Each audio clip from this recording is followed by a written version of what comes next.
Fil-5 ta' Mejju tal-2008 l-Prim Ministru flimkien mal-membri tal-Kabinett tiegħu iddeċidew li jagħtu paga doppja lilhom infushom. Fl-istess waqt żdiedet l-allowance tal-Ministri b'6,000 euro oħra fis-sena. Id-deċiżjoni li tingħata żieda ttieħdet fi żmien meta l-familja għaddejjin minn żminijiet diffiċli bl-għoli tal-ħajja u żieda fil-kontijiet tad-dawl u l-ilma. Mill-minuti tal-Kabinett irriżulta li ż-żieda kellhom jirċievuha wkoll l-Speaker tal-Kamra u l-Kap tal-Oppożizzjoni.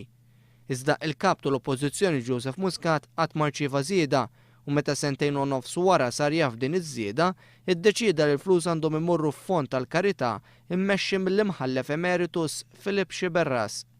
Madankollu l-Prim Ministru ċaħħad lill-organizzazzjoni karitattivi milli jirċievu dawn il-fondi. Gonzi kien qal il-Kap tal-Oppożizzjoni mhuwiex eliġibbli għaż-żieda għaliex mhux impjegat tal-Gvern. Imma l-ġurnal The Times kien żvela li l-ex Speaker Luis Gallia li ma kienx impjegat tal-Gvern tħallas xorta waħda.